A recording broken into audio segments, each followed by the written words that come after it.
Ibu,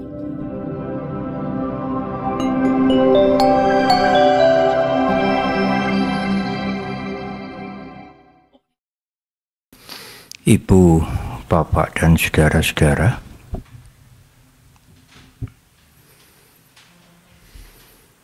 adalah menjadi kelasiman bagi semua orang pada waktu seseorang mencari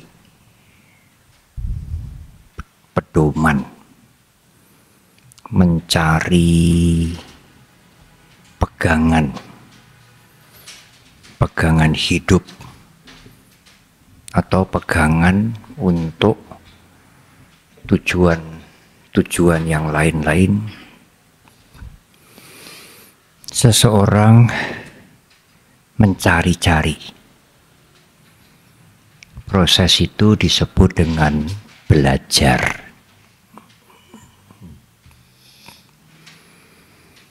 Kalau saya menyebutkan belajar, itu bukan berarti membuka buku, sinau, membaca banyak-banyak. Ya, itu salah satu cara untuk belajar, tetapi belajar itu juga belajar dari kehidupan kita yang kita alami sendiri. Belajar itu juga melihat lingkungan, melihat teman-teman kita, melihat masyarakat, melihat lingkungan. Itu juga proses belajar.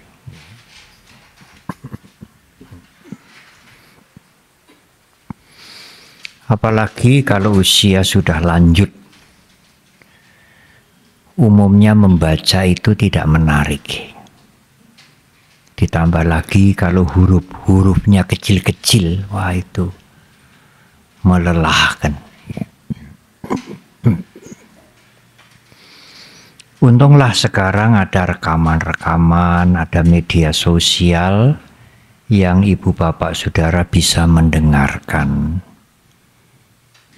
tanpa harus melihat tayangannya setiap saat.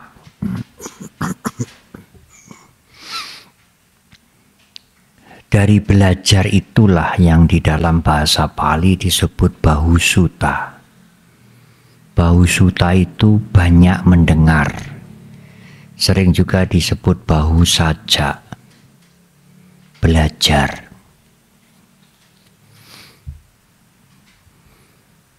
Karena mungkin zaman dahulu tulisan masih jarang, ya, rekaman apa itu, buku-buku masih jarang, orang belajar dari mendengar,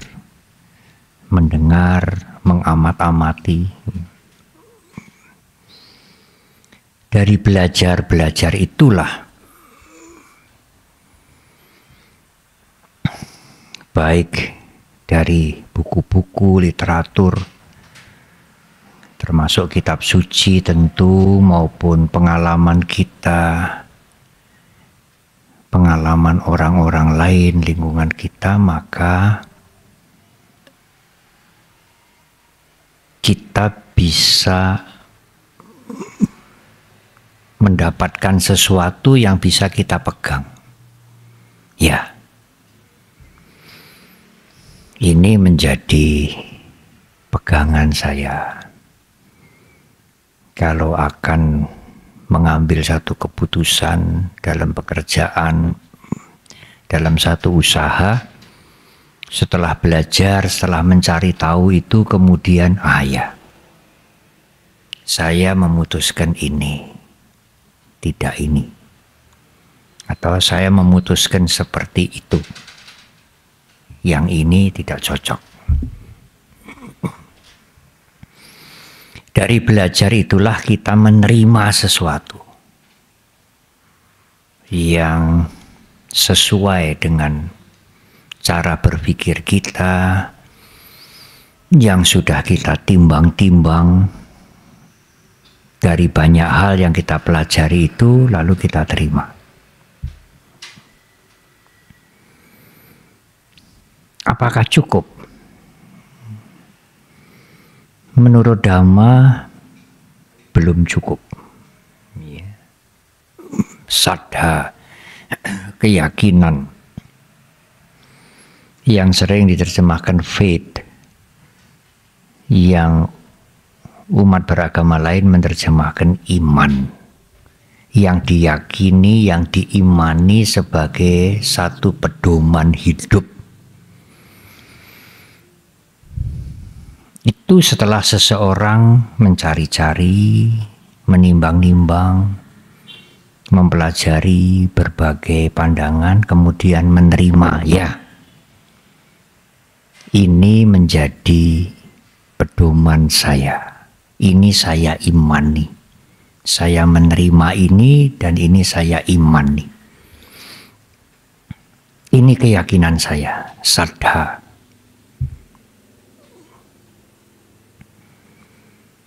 Tetapi tidak cukup hanya karena belajar dan menerima. Menerima dari yang dipelajari itu, yang sesuai dengan dirinya. Lalu dijadikan sebagai pedoman, sebagai keyakinan yang diimani. Tetapi dua unsur ini tidak cukup. Unsur belajar dan unsur menerima dari yang dipelajari itu tidak cukup. Ada unsur yang ketiga, yang diyakini atau yang diterima itu harus mendorong dia, memotivasi dia untuk melakukan seperti yang dia pedomani. Kalau dia belajar kemudian mudeng, yang lain dia tidak bisa terima, ada sesuatu yang dia bisa terima. Oh, ajaran Buddha saya bisa terima. Bagus. Tidak ngoyo-woro, bukan tahayul. Luar biasa, saya terima. Kalau hanya itu saja, apa gunanya? Anda hanya sebagai pengagum ajaran Buddha. Tidak lebih. Ajaran yang Anda kagumi itu tidak bermanfaat apa-apa dalam hidup Anda. Tidak ada perilaku yang berubah, yang kayak dulu ya begitu-begitu terus. Ya. Tidak ada manfaat yang dirasakan dari yang diimani itu. Maka saddha atau iman seperti itu menurut Dhamma bukanlah saddha. Karena saddha harus mengandung, harus mempunyai unsur yang ketiga. Mendorong seseorang, memotivasi seseorang untuk praktek. Tanpa praktek ya tidak ada manfaatnya. Sama seperti seseorang yang senang makanan tertentu, yang paling gampang ya. Kalau contohnya tentang bangunan, tentang otomotif mungkin sulit. Kalau makanan gampang. Senang dia. Lalu ingin tahu bagaimana caranya, apa bahan-bahannya, masaknya bagaimana, dia sinau, dia melihat rekaman-rekaman. Tapi dia sendiri tidak pernah mencoba masak. Ya tidak mendapat manfaat apa-apa. Tidak pernah merasakan masakan yang dia masak sendiri dari hasil sinau itu. Kalau dia kepengen masakan itu ya masih tetap beli seperti dulu. yang dia pelajari sampai ngerti betul, jelas, tidak ada gunanya. Ya hanya ngerti saja. Itu bukan iman Buddhis, itu bukan sadha. Karena tidak mendorong Anda, tidak membuat Anda untuk praktek. Praktek dari apa yang Anda pelajari. Anda tidak bisa dikatakan beriman secara Buddhis, tidak bisa. Karena Anda tidak melakukan apa-apa, hanya belajar saja. Ya, Anda mengagumi, menghargai agama Buddha, tidak lebih dari itu. Tetapi sebaliknya, ada seseorang yang tidak mencari-cari dulu, tidak sinau dulu, tapi menerima dulu. Dia menerima dulu. Karena mungkin unsur orang tua. Kalau orang tuanya beragama tertentu, ya anaknya sejak kecil dididik atau diajari beragama seperti orang tuanya. Bersembahyang, berupacara. Masuk sekolah ya yang sejalan dengan agama itu. Jadi sejak kecil ya dia menerima. Misalnya agama Buddha, ya dia menerima agama Buddha. Karena keluarga, karena faktor orang tua, atau karena hidup di negara yang mayoritas umat Buddha. Ya dia terima itu sebagai kelasiman di masyarakat. Tidak apa-apa menerima dulu, senang dulu, terima dulu. Tetapi kemudian harus belajar. Belajar mencari tahu yang sudah diterima itu apa. Bagaimana. Boleh aja Anda menerima dulu. Aku senang agama Buddha. Aku menjadi umat Buddha. Boleh saja. Karena berbagai macam faktor. Karena melihat upacaranya, karena melihat sejarahnya, itu juga proses belajar hanya sedikit. Atau karena orang tua yang mengarahkan. Boleh saja terima dulu. Saya punya keyakinan terhadap agama Buddha. Saya terima agama Buddha. Tetapi jangan hanya menerima saja. Selanjutnya, carilah tahu. Yang Anda terima itu apa? Bagaimana? Seluas-luasnya, sejelas-jelasnya. Jadi menerima dulu, baru mengerti. Dan jangan lupa unsur yang ketiga, membuat Anda terdorong, termotivasi untuk melaksanakan yang Anda mengerti. Baru Anda beriman secara Buddhis. Bukan sekadar mempelajari atau mengerti agama Buddha. Mengimani agama Buddha itu ya mempelajari, menerima, dan melaksanakan. Atau dibalik, menerima, kemudian mempelajari, melaksanakan.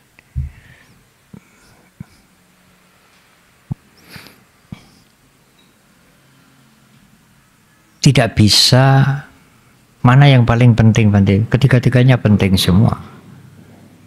Bagaimana melaksanakan tanpa mengerti? Bagaimana melaksanakan tanpa menerima? Sangat tidak mungkin. Bagaimana menerima tanpa melaksanakan? Tidak ada manfaatnya. Bagaimana belajar tidak menerima? Ya, seperti saudara-saudara kami lintas agama, banyak yang mempelajari agama Buddha, tapi tidak menerima ajaran agama Buddha sebagai keyakinan. Hanya belajar saja. Apalagi dengan medsos, dengan YouTube. Banyak orang sekarang mempelajari agama Buddha. Sebatas mempelajari. Ada yang menerima, memahami sebagian, ada yang tidak bisa menerima. Belum tentu melaksanakan juga. Bahkan menerima pun tidak, hanya sekedar ingin tahu apa itu agama Buddha itu apa toh.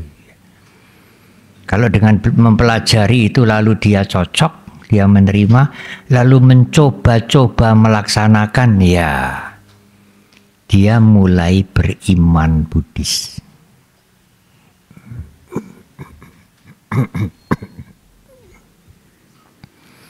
Itulah pengertian sadha dalam agama Buddha.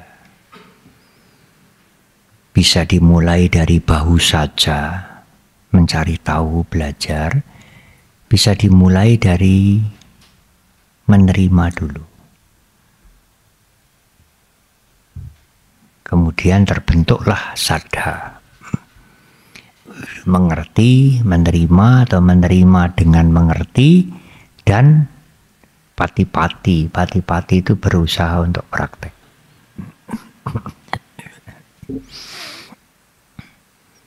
Lalu apa yang diimani, Bante, yang diyakini, yang harus dipegang sebagai pedoman hidup?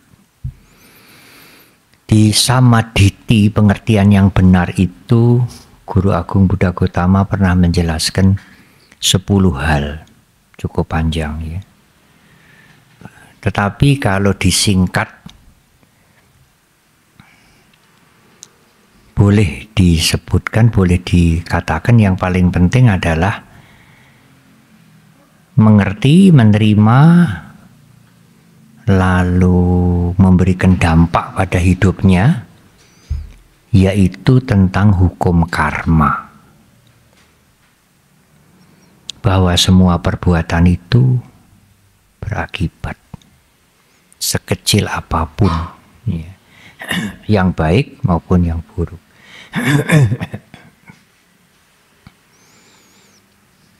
Ini sangat penting. Bahkan dari anak-anak hal itu harus dimulai, diberikan oleh orang tuanya dengan contoh-contoh yang sederhana.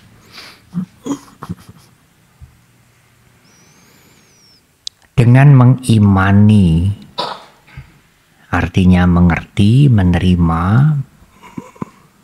dan berusaha untuk melaksanakan pengertian yang dimengerti itu, maka seseorang akan mengendalikan dirinya dari perilaku yang buruk. Itu adalah bagian dari iman, keyakinan terhadap hukum karma. Ya, kalau dia sangat setuju, sangat mengerti, sangat meyakini, menerima dengan sungguh-sungguh hukum karma, tapi perilaku buruknya terus saja, ya seperti bohong-bohongan. Padahal dia mengerti keburukan itu membawa konsekuensi, membawa akibat. Kebaikan juga membawa akibat, membawa manfaat.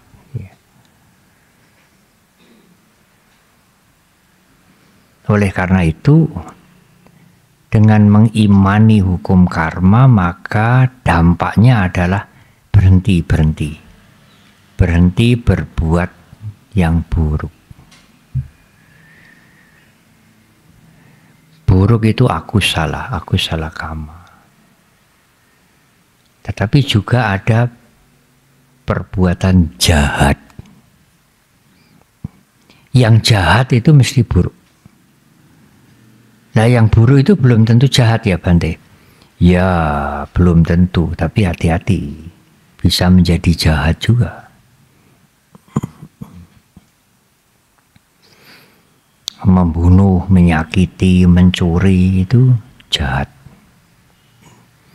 Papa, sabah, papa, sakaranang, papa dalam bahasa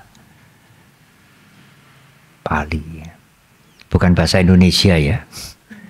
Nanti pulang, oh papa jahat. Apa contohnya yang buruk tapi tidak jahat? Tapi tidak boleh dicontoh, meskipun tidak jahat. Minum minuman keras. Uang saya sendiri, Bante, dan ini hasil dari pekerjaan yang tidak melanggar hukum, tidak melanggar dhamma. Saya membeli minum. Siapa yang saya rugikan? Ya kalau sedikit ya tidak ada yang dirugikan. Juga mungkin di negara barat yang dingin itu perlu minum supaya hangat. Tapi kalau itu menjadi ketagihan, lalu sampai mabuk, wah itu menimbulkan masalah di keluarganya. Contoh yang tidak baik bagi anak-anaknya, omongannya juga bisa tidak karu-karuan. Lalu minuman keras itu punya teman-teman, temennya ya seks bebas, ngomong tidak karu-karuan, bisa mencuri juga. Nah, menjadi jahat. Yang buruk itu bisa menjadi jahat. Karena itu hati-hati dengan perbuatan buruk, bisa menjadi jahat. Nah, itu harus dihentikan.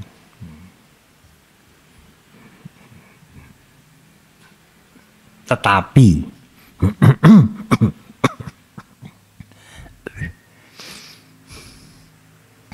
kalau tidak hati-hati, kita sering kepleset, tergelincir. Iya, saya tidak senang menyakiti hati orang lain, apalagi menyakiti fisik, menipu, ya kejahatan-kejahatan. Yang buruk pun saya tidak. Tetapi kalau Anda melihat orang lain berlaku buruk, suka menipu, menghina, mencuri, lalu Anda benci. Nah, benci itu buruk. Anda boleh tidak senang pada perbuatannya, tapi jangan benci pada orangnya, supaya Anda tidak berbuat buruk yang merugikan Anda sendiri.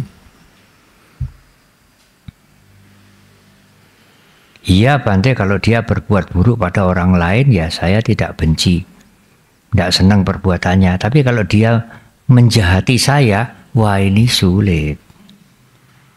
Sulit untuk tidak membenci orangnya.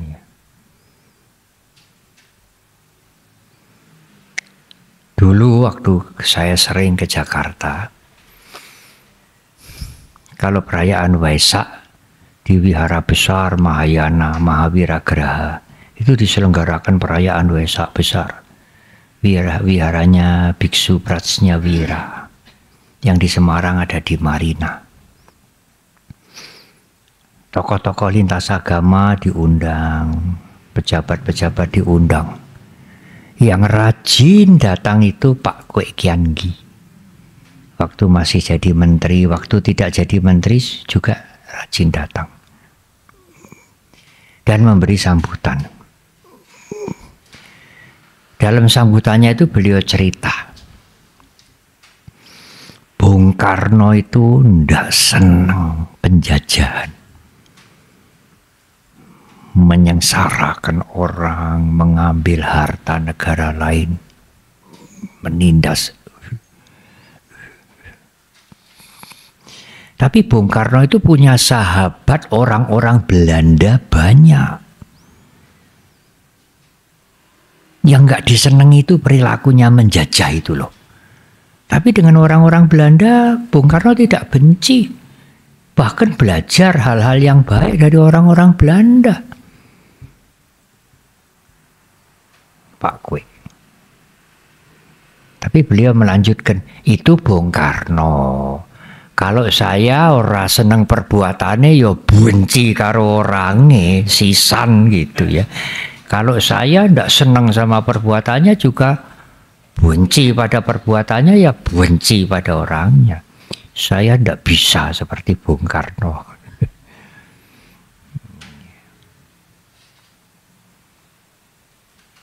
Sebenarnya semua orang itu seperti kita. Orang-orang yang menjahati kita atau menjadi orang lain itu ya kayak kita ini. Bisa sakit, bisa susah, ingin hidup nyaman, ya kayak kita inilah.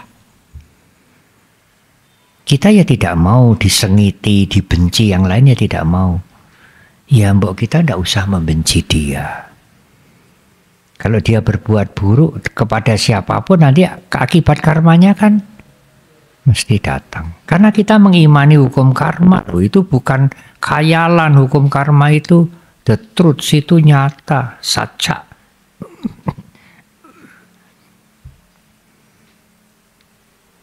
Apa kita lebih baik toh dari dia? Lebih baik, lebih mulia, lebih suci dari dia? Belum tentu juga. Ya, kita tidak senang perilakunya itu buruk. Tapi jangan membenci orangnya. Bisa berubah kok. Sejahat apapun bisa berubah. Di zaman Sang Buddha ada Dewa Data, ada Anggulimala. Dewa Data waktu saat terakhir mau meninggal juga berubah pikirannya.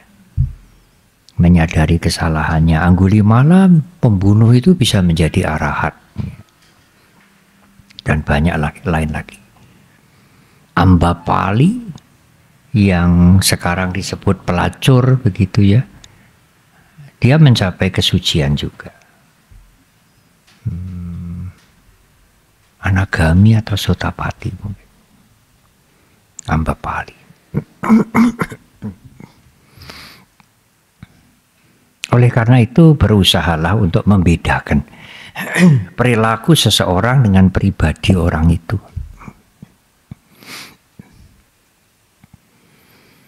Sang Buddha saja memberikan kesempatan banyak sekali. Kalau Samanera itu 10 sila. Kalau ditambah dengan yang lain-lain 100 sila. Kalau para biku itu 227 sila. Itu yang utama. Belum lagi yang kecil-kecil. Saya minum sebentar.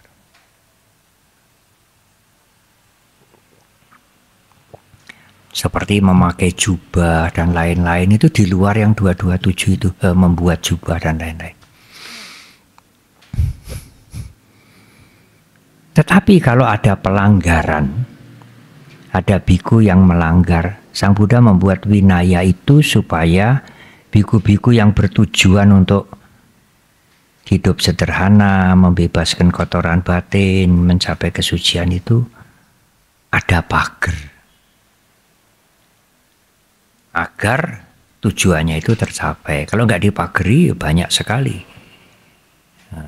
rangsangan-rangsangan, temptation apa itu, gangguan. Tetapi kalau ada pelanggaran, Sang Buddha memberikan kesempatan untuk perbaikan terus. Dari 227 itu yang fatal hanya 4.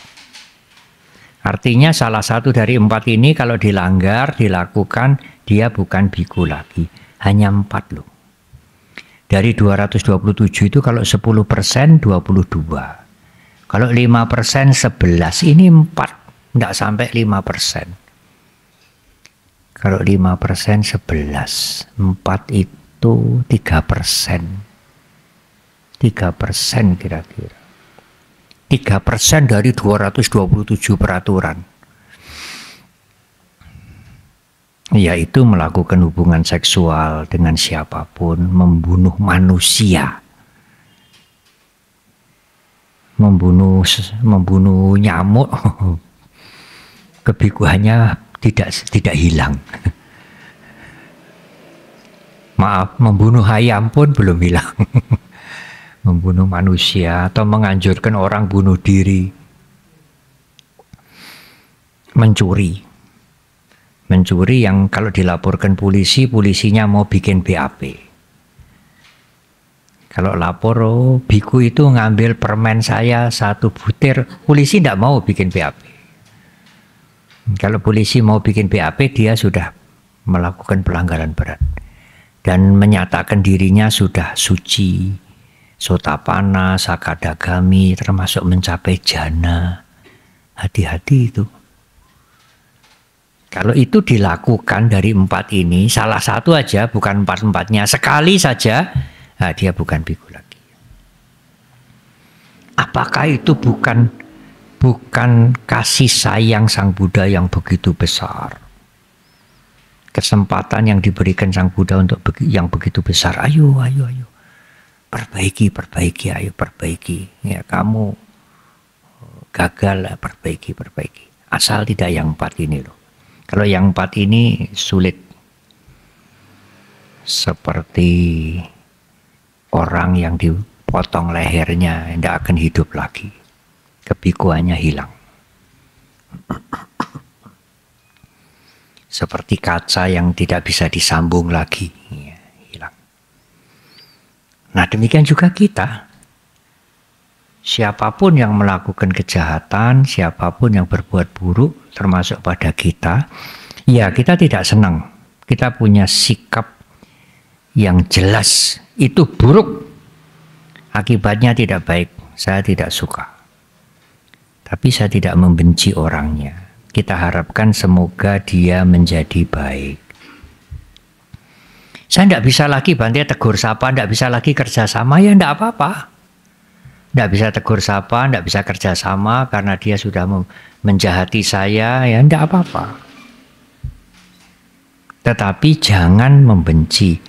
Di Karaniya Metta Sutta kan disebut, itu Sang Buddha memberikan toleransi besar sekali. Dalam bahasa, dalam terjemahannya yang sering diucapkan, jangan karena marah atau membenci. Kalau digunakan kalimat yang lain, kalau Anda terlanjur marah dan terlanjur membenci, jangan mengharap orang lain celaka. Jadi sudah terlanjur membenci, sudah terlanjur marah, jangan harap celaka. Ya, dia melakukan keburukan, kejahatan, ya dia yang melakukan. Titenono ne karmane berbuah. Arah selamat kayak. Sami mawon itu sama saja menghadap orang lain celaka dengan menggunakan ayat-ayat kitab suci.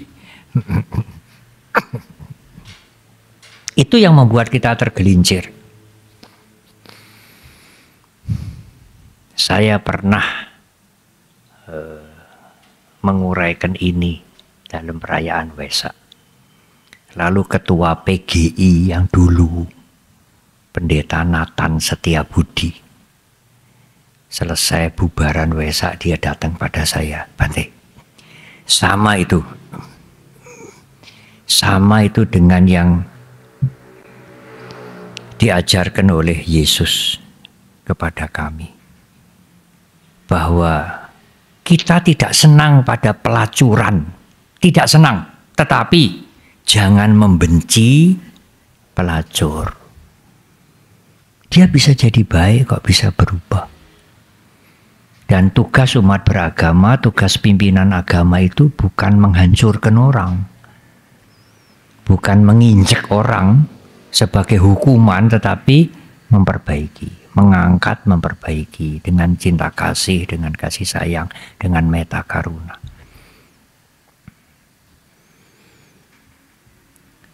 Nah, menjaga diri, mengendalikan diri dari hal-hal yang buruk, yang jahat itu ada dua hal yang bisa membantu kita, yaitu malu. Kita kalau berbuat buruk, berbuat jahat itu malu apa enggak sih? Bahasa Jawa, risih tidak gitu. Ya kalau tidak punya risih, nggak punya malu, ya apa saja bisa dilakukan. Apa mencuri, apa bawa lari barangnya orang, mengganggu pasangannya orang, seorang duwe isin, orang duwe risih. Kalau tidak punya malu itu kejahatan apa saja dilakukan. Maling apalagi. Nah, nanti kalau ketangkep polisi masuk penjara ya ora isin. Wah ya kalau begitu apa saja bisa dilakukan ya. Tidak punya hiri ahirika. Orang yang tidak punya malu. Selain itu juga mengingat akibat. Akibat dari kejahatan kita. Mungkin tidak sekarang, beberapa tahun, beberapa waktu kemudian akan berbuah. Dan akibatnya kemudian itu enggak ceto welo-welo. Ini akibat dari kamu, nyuri itu loh. Enggak begitu. Jadi waktu mungkin apa ya, rumahnya terbakar atau mungkin ditipu oleh orang gitu ya. Yang dia pikir itu, wah sembrono rumah terbakar ini bagaimana? Yang menjaga tidak mematikan kompor ini, wah suari ini apa ini kira-kira? Lalu dia sudah saya tolong lama, kok mentolong menipu? Itu semua yang ada di pikirannya. Dia tidak bisa menghubungkan janjane rumah terbakar saya ditipu ini akibat dari itu loh. Apa yang saya lakukan 5 tahun yang lalu itu loh. Waktu saya ngakali orang ya. Karena dia butuh, saya punya barang yang rada elek, tak dol ngeluarang banget. Itu akibat dari itu loh. Itu tidak bisa diketahui. Karena pikiran kita tidak bisa melihat jalannya hukum karma. Yang kita lihat ya sebab yang pendek itu. Wah pembantu teledor sembrono listrik ora dipateni. Orang itu tidak tahu budi sudah ditulung ngapusi apa-apa. Dia tidak bisa melihat ini akibat dari itu loh. Dia tidak bisa lihat. Bukan hanya dia, kita juga tidak bisa lihat.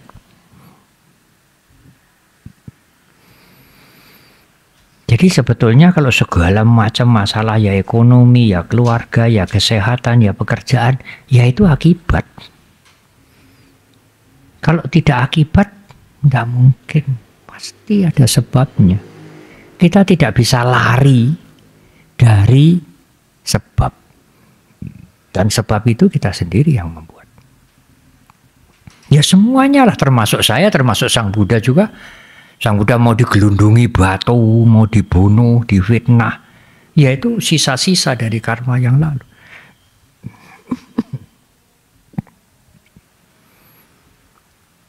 Tidak bisa ada jawaban lain. Kita mau berkelit bagaimana cari pembenaran, seolah-olah kita benar.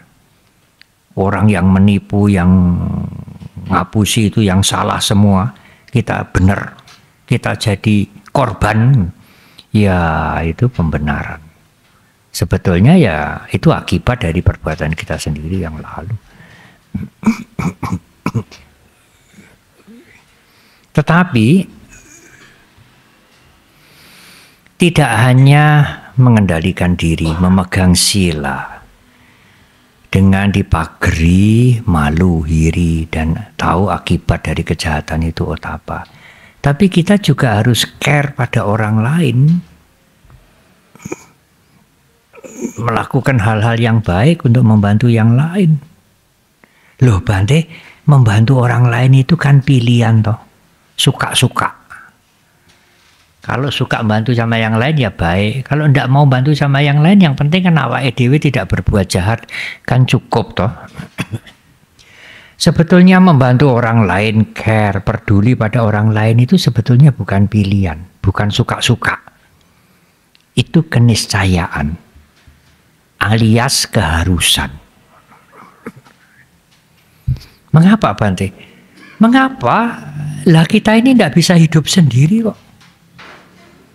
Selain orang tua, ayah, ibu, saudara kita, ya saya ini membutuhkan banyak orang. Usia mendekati 70 ini berapa ribu orang, berapa ratus ribu orang yang membantu saya. Macam-macam. Apa bisa kita hidup sendiri? Ini minuman satu gelas, ini satu cangkir ini, bisa sampai di depan ini ya saya siap minum untuk menghilangkan kering di sini. Ini berapa banyak orang yang terlibat? Bukan hanya dia yang membawa ini kemari satu orang, bukan. Ini berapa banyak orang yang terlibat? Ini berapa banyak orang? Ini jasa-jasa pekerjaan orang-orang banyak yang saya nikmati. Orang-orang banyak itu juga membutuhkan yang lain, termasuk membutuhkan kita. Kita membutuhkan mereka juga. Patija Samuppada, saling membutuhkan. Oleh karena itu kita harus saling memperhatikan, saling membantu. Tidak bisa saya tidak mau. Saya sendiri tok, pokoknya tidak mengganggu orang lain. Ya, kamu tidak mengganggu orang lain. Tetapi bagaimana kalau orang lain tidak mau membantu kamu? Sama sekali. Bisa hidup? Ya tidak bisa. Oh banyak sekali. Kalau kita menulis banyak sekali. Sesendok nasi yang kita suapkan ke mulut kita, berapa banyak orang yang terlibat. Iya Bante, mereka kan jualan nasi, mereka kan butuh kita. Iya, kita juga butuh dia. Tidak hanya dia yang butuh kita juga butuh dia. Karena itu bantulah mereka sesuai kemampuan kita. Ya, sering kita mendengar dana. Dana itu sikap memberi, membantu. Tetapi hakikat daripada dana itu adalah sikap mental untuk memotong ikatan duniawi. Itu adalah hakikat, itu adalah tujuan tertinggi dari orang care pada yang lain. Kalau Anda memberi itu dengan tujuan macam-macam, ya memberi etok-etok. Kelihatannya aja memberi, tapi ada pamrih yang besar sekali. Padahal memberi itu adalah latihan yang dianjurkan oleh Sang Buddha untuk caga, C-A-G-A. Bahasa Sanskerta tiaga, T-Y-A-G-A. Memotong ikatan duniawi.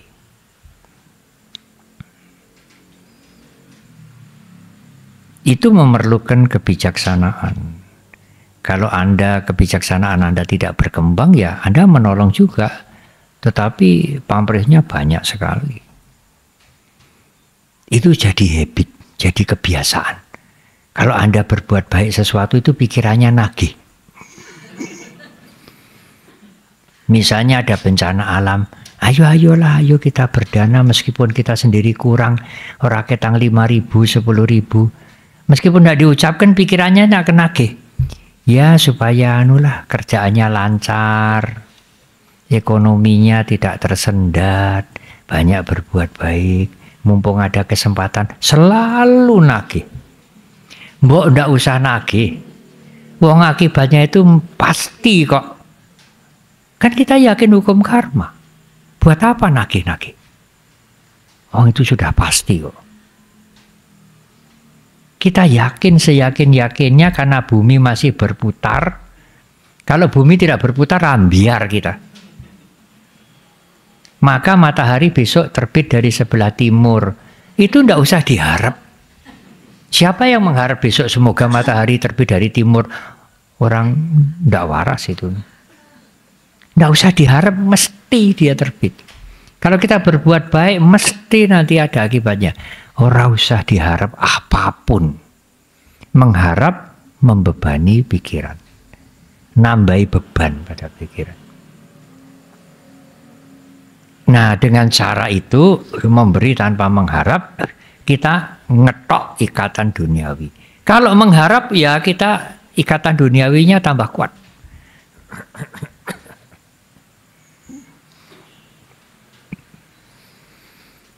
Kebaikan apapun, meskipun memberikan makan pada binatang dengan nasi atau dengan apa, itu juga kebaikan.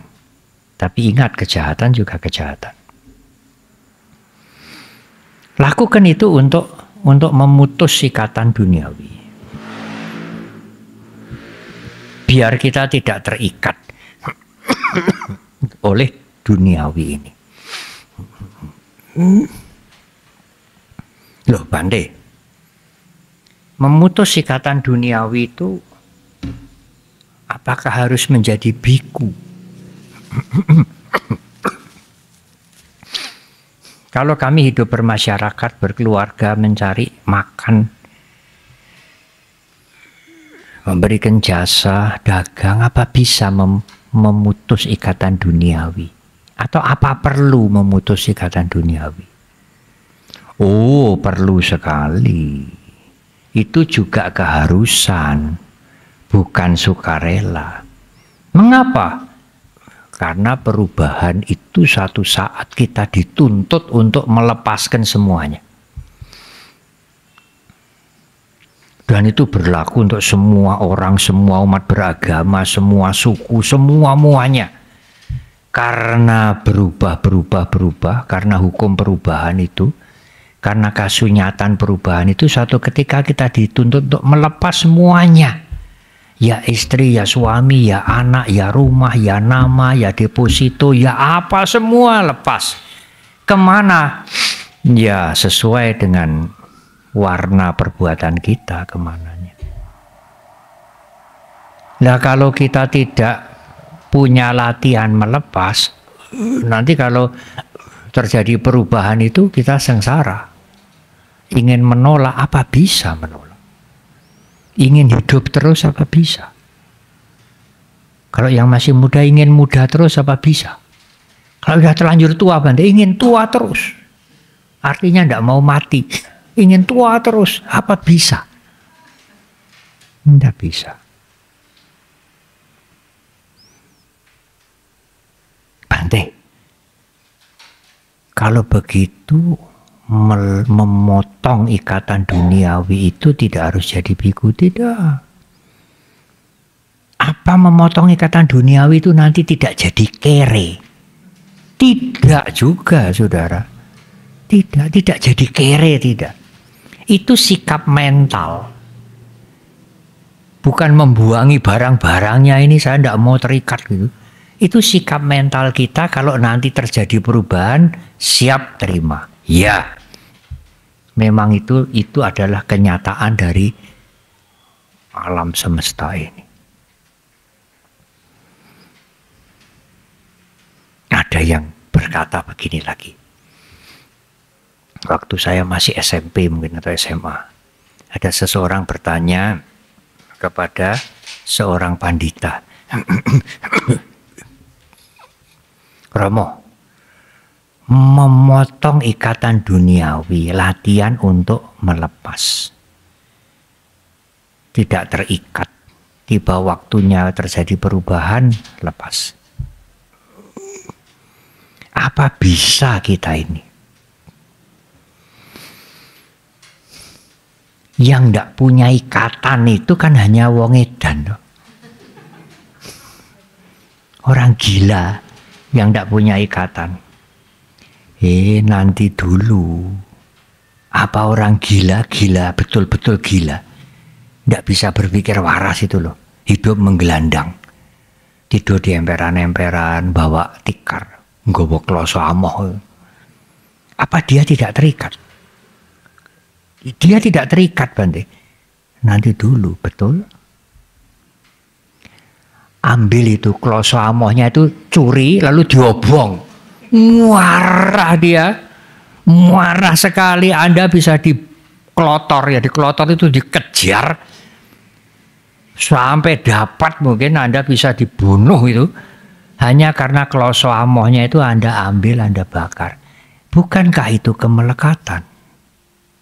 Wong edan itu punya kemelekatan. Bukan berarti nek wis edan, orang edan itu tidak melekat. Persoalan melekat atau tidak melekat bukan karena miskin atau kaya, bukan karena muda atau tua. Persoalan melekat atau bisa melepas adalah persoalan mental kita. Kalau tidak ada latihan ya sulit melepas. Sulit sekali. Kloso amo saja bikin marah dia. Padahal dia wong edan. Dia punya kemelekatan, attachment, upadana yang kuat sekali. Sang Buddha juga memberikan perumpamaan begini. Judulnya agak sulit, judulnya bahasa Pali, judulnya Sutta, tapi intinya begini. Seekor burung puyuh, bahasa daerahnya manuk gemak, kecil. Dia biasanya bersarang di rumput-rumput, tidak di pohon-pohon. Terbang juga hanya rendah-rendah. Itu kalau menjumpai atau kalau terkena rumput yang rada kaku, ya, rumput lulang, menjalar agak kaku, tidak bisa lepas, dia mati.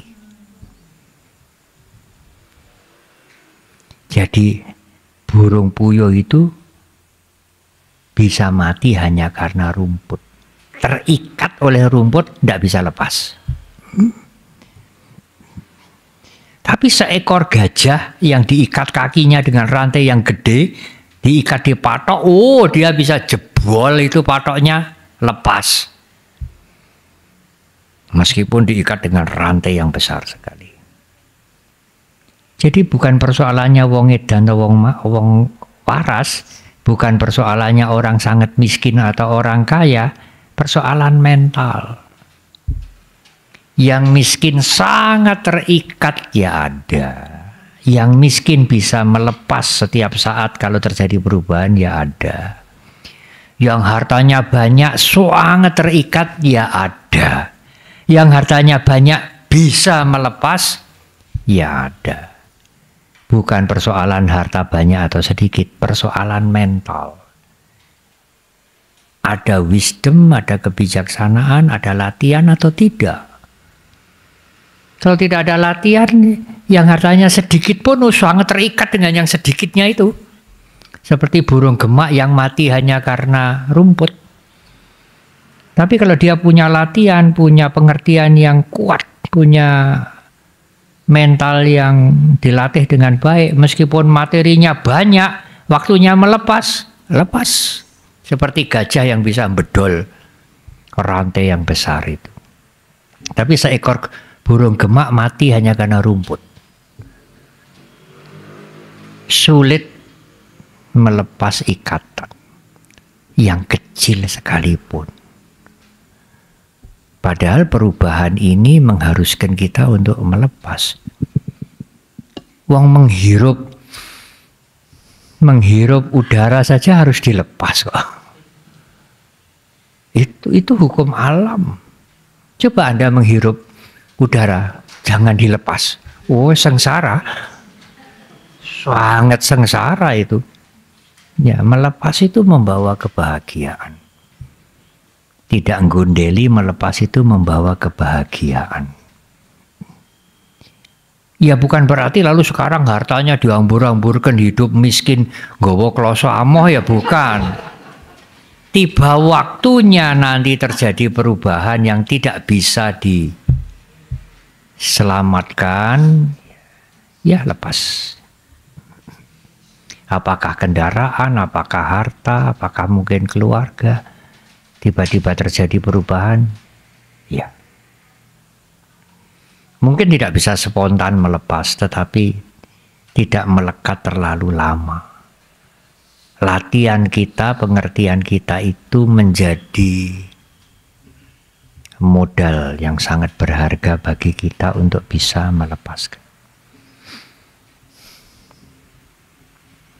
Nah, itulah salah satu dari panya, dari kebijaksanaan, wisdom untuk melepas. Sebetulnya itu bukan sesuatu yang istimewa. Karena segala sesuatu tidak kekal, ya sudah logis kalau kita tidak nggondeli, wong tidak kekal. Kalau kita nggondeli malah tidak masuk akal. Nah, itulah yang berharga bagi batin kita. Jadi bukan persoalan muda, tua, hartanya banyak, hartanya sedikit. Yang penting bagaimana mental kita ini. Kita latih atau kita biarkan. Kalau kita latih, kita mempunyai kehidupan yang baik. Tidak ada hubungannya dengan materi banyak, materi sedikit. Materi banyak bisa bahagia ya ada, bisa sengsara ya bisa. Materi sedikit sengsara ya bisa, tidak sengsara ya bisa. Bagaimana pikiran kita, mental kita bersikap. Banyak belajar bahu saja, punyailah keyakinan iman yang baik yang bisa mendorong kita melakukan perubahan. Saddha, menjaga diri tidak melakukan hal-hal yang buruk, sila, hiri, malu, risi kalau berbuat yang jahat, otapa, menyadari akibat kejahatan itu menyengsarakan. Jaga, memberi yang dilandasi dengan panya, memberi untuk melepaskan. 7 hal ini oleh Sang Buddha diberi nama kekayaan mulia yang hendaknya dipunyai oleh tiap-tiap orang. Ibu, bapak, dan saudara, sudah persis 1 jam. Ya, ada sedikit waktu kalau ada pertanyaan yang ingin disampaikan. Terima kasih. Terima kasih, Bante. Bagi Bapak Ibu yang mau bertanya, kami persilahkan. Mumpung masih ada Bante. Ya, sebentar.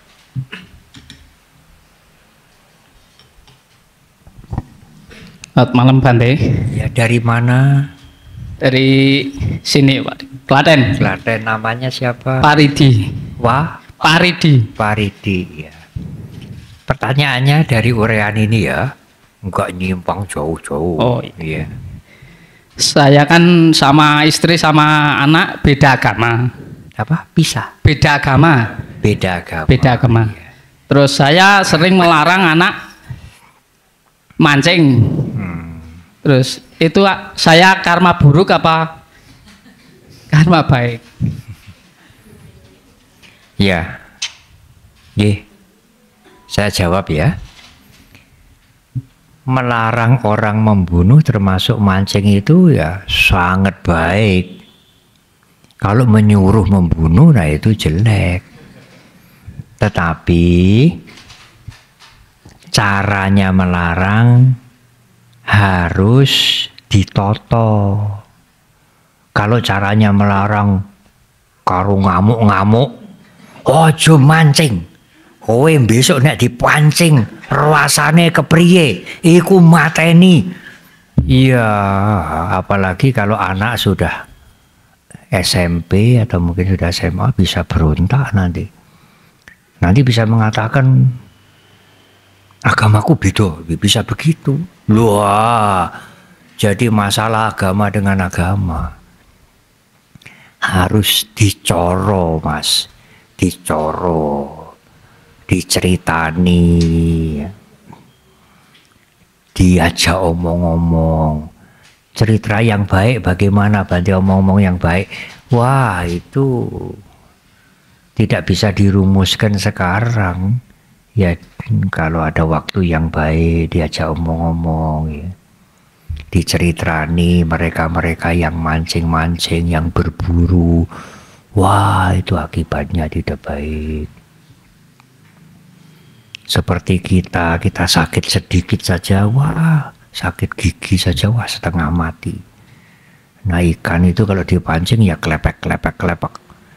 Mau mati itu lama sekali baru mati.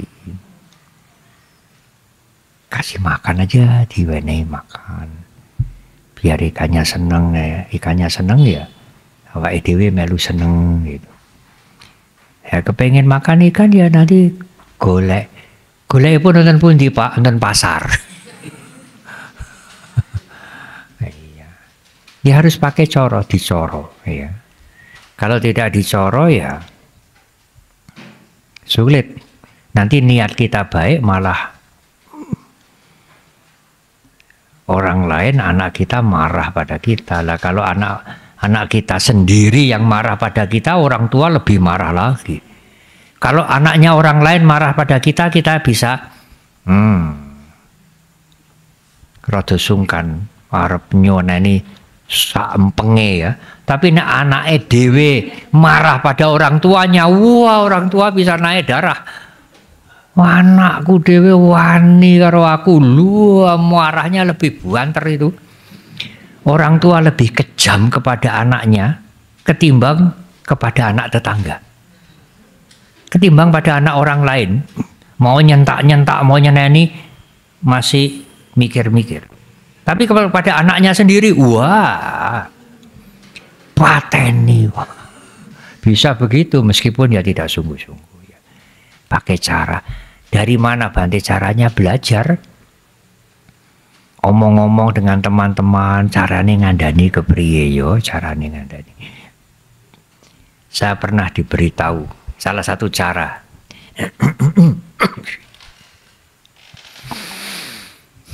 Seseorang yang ingin memberitahu anaknya supaya anaknya itu ya rodo memperhatikan orang tuanya lah gitu.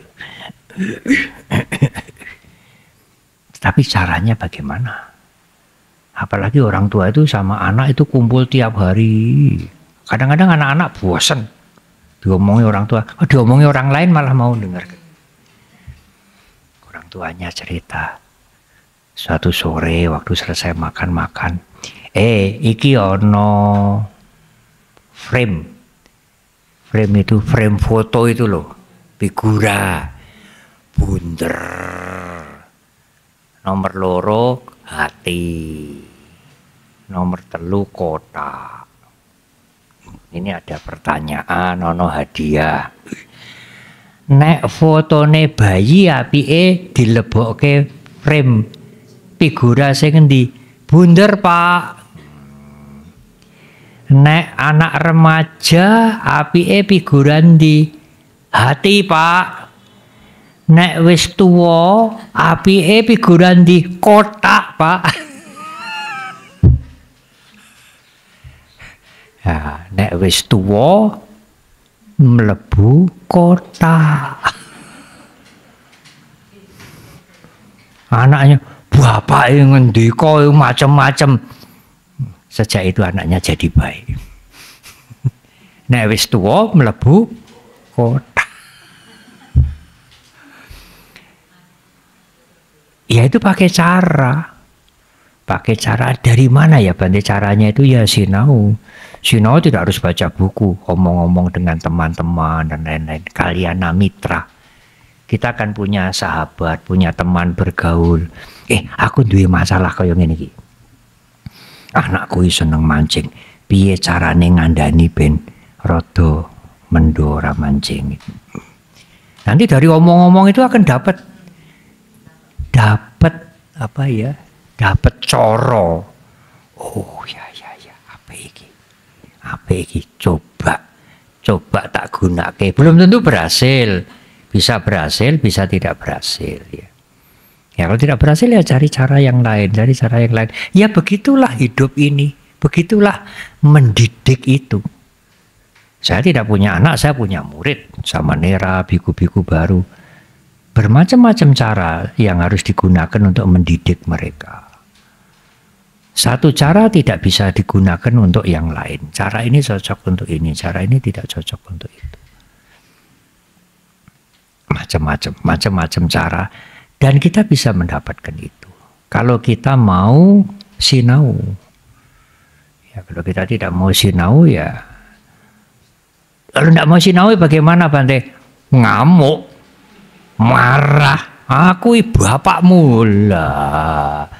Marah ngamuk itu menunjukkan orang yang lemah. Orang yang kuat dia tidak marah. Dia punya cara untuk menyampaikan sesuatu. Satu lagi. Supaya tidak terlalu malam. Kemarin saya masuk wihara Mendut hampir setengah 12. Dari jam 12 siang sampai setengah 12 malam. Waduh, 11,5 jam. Ya silakan Ibu ya. Iya. Dari Solo, malah dari Jogja. Iya. Asmo? Nana, ya silakan Ibu.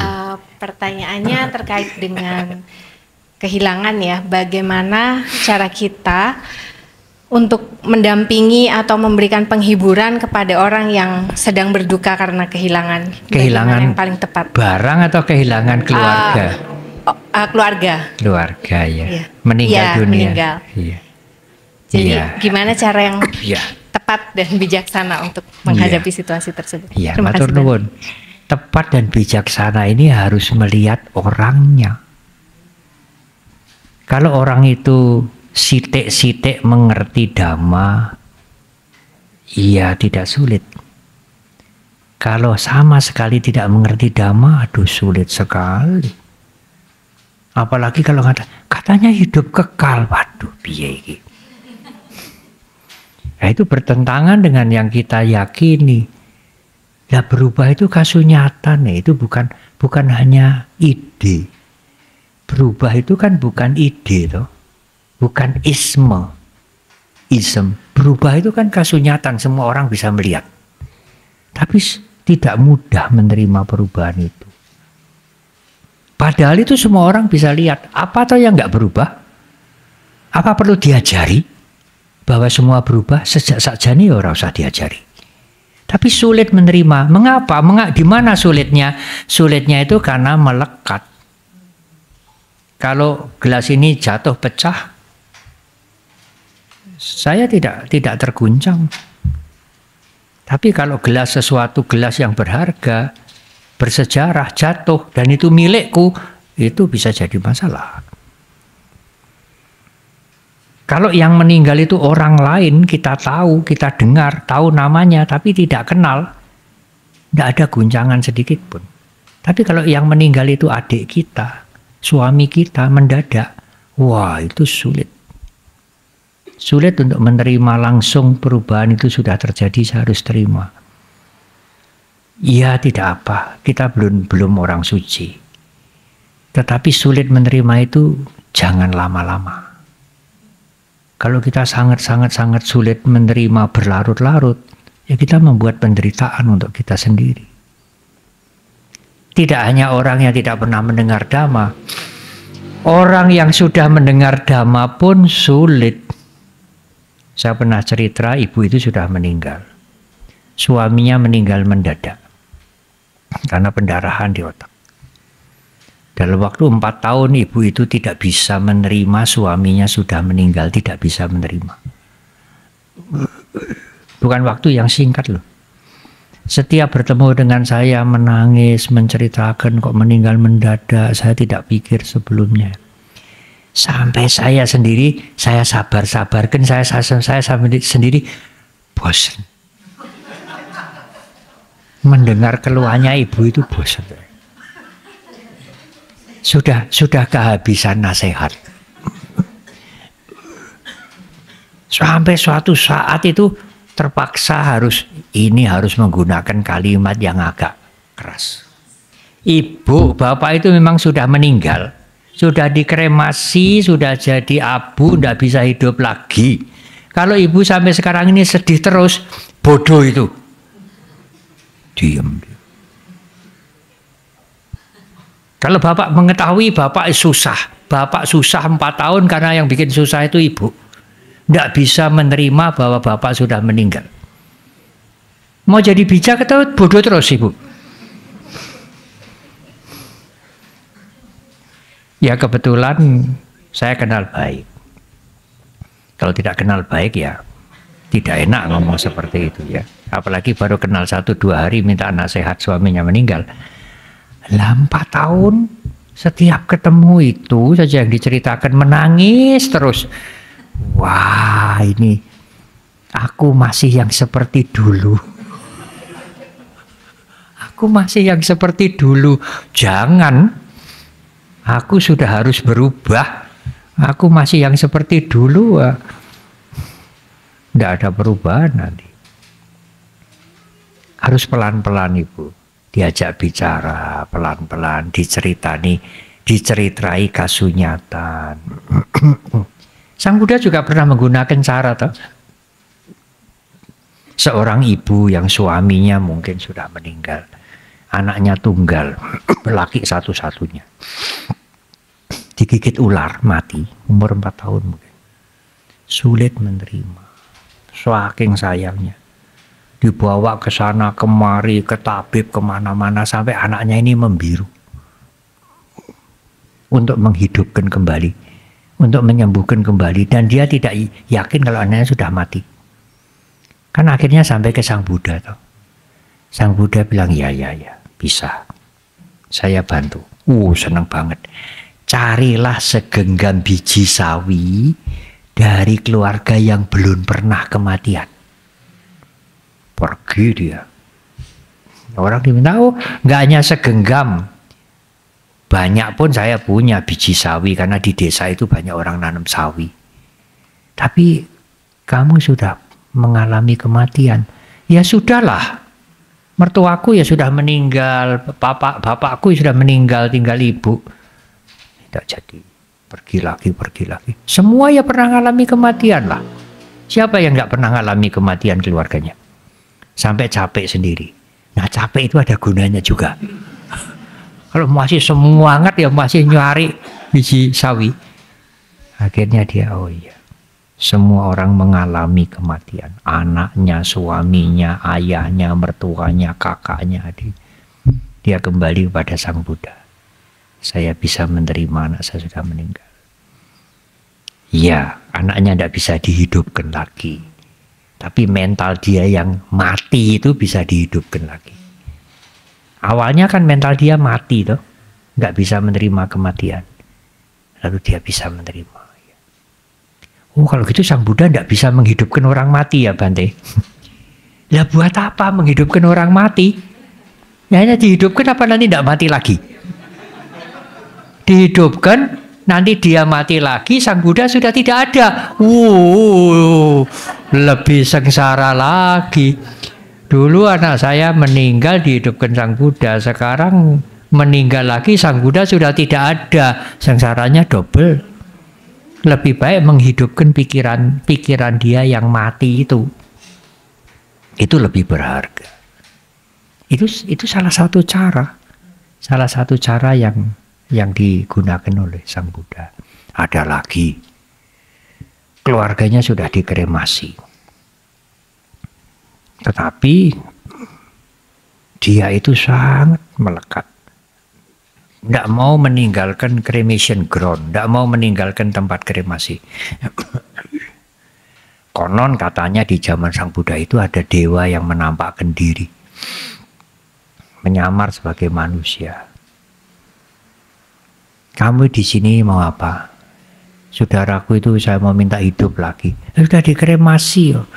Iya saya masih ingin hidup lagi. Bisa. Tapi ada syarat. Apa syaratnya? Cari kereta, buat kereta. Oh ya bisa. Tapi rodanya yang satu matahari, yang satu bulan. Ya ora bisa. Lah matahari bulan kelihatan kok enggak bisa. Lah saudaramu sudah enggak kelihatan kok suruh hidupkan lagi. Itu lebih sulit lagi. Ya. Ya, menyerah dia. Itu yang matahari bulan bisa dilihat toh? Ini tidak bisa diambil. Apalagi saudaramu yang sudah tidak bisa dilihat, bagaimana mau ambil? Dan lain-lain. Harus sabar. Ya, tidak nyeneni. Wis mati yo. Orang ngerti. Ya saya boleh nyeneni setelah 4 tahun. Harus sabar Ibu ya. Dengan cinta kasih, ya, empati kepada dia. Lalu mencari cara. Bagaimana dia bisa sadar. Mungkin sekali cara tidak bisa terima. Ya harus ajak bicara. Di Mundilan ada peristiwa. Tapi yang saya ceritakan sudah meninggal. Dalam waktu 3 bulan itu keluarganya meninggal 3. Ayahnya, kakaknya, apa. Lalu ditambah lagi dengan rumor bahwa yang meninggal ini nanti tidak hanya 3 tapi 8. Dia itu dari pedagang besar, semangat, energetik, masih muda. Sampai keluar rumah tidak berani, turun dari ranjang tidak berani. Diajak oleh sopirnya jalan-jalan sampai tengah jalan suruh pulang. Lalu datang ke Mendut, bukan umat Buddha. Ya saja omong-omong. Selain itu saya kasih air parita. Dan itu perlu waktu lama. 1-2 tahun. Akhirnya dia ngaku. Ya Bante. Dan dia mengerti Dhamma. Tapi sekarang dia sudah meninggal. Waktu Bante kasih air parita itu, saya nggak percaya. Air buat apa? Tapi nasihat-nasihat, cerita-cerita yang Bante sampaikan itu berguna. Nah, orang itu mendapat manfaat dari nasihat, dari contoh-contoh parita yang dibacakan, air yang diberikan, bagi dia tidak berguna. Di dalam Dhamma disebut upaya kosala, skillful methods. Kita harus punya cara yang tepat untuk menasihati orang, untuk menyadarkan orang, untuk memberitahu seseorang. Ya tidak mudah. Kita bisanya dari belajar, dari pengalaman. Yang punya skillful methods yang baik ya Sang Buddha sendiri. Karena beliau melihat kehidupan yang lampau dari orang ini. Kita kan hanya kira-kira ini pas tidak ya? Oh, ora pas. Kira-kira ini pas ya? Oh, tidak pas. Kita hanya meraba-raba saja. Ya kadang-kadang pas, kadang-kadang tidak pas. Terima kasih. Iya. Untuk mereview tadi Bante mengatakan 7 harta. Iya. Apa aja? Yang pertama belajar. Belajar itu artinya luas ya. Tidak hanya dari literatur, tapi dari pengamatan, pengalaman. Kemudian sadha, keyakinan. Kalau orang tidak punya keyakinan, yang ngeleang-ngeleang terus, cari-cari terus, nggak ada yang diyakini, golek-golek terus, ragu-ragu terus, bimbang terus. Anda harus pegang satu, ya ini, sehingga itu terombang-ambing oleh keraguan-raguan, tidak ada lagi. Karena keraguan-raguan itu penghalang juga bagi kemajuan mental kita. Yang ketiga sila. Mengendalikan diri dari hal yang buruk. Konsekuensi logis dari keyakinan terhadap hukum karma. Malu. Punya rasa risih, takut akibat dari kejahatan. Care pada orang lain, jaga. Panya, care pada orang lain, membantu pada orang lain dalam sebagai latihan untuk memotong ikatan duniawi. Caga. Tiaga bahasa Sanskerta. CAGA. Sanskertanya tiaga. Palinya caga. memotong ikatan dunia. Terima kasih Bante. Ya, terima kasih. Baik, terima kasih. Mungkin jadwal sudah dikirim sampai pada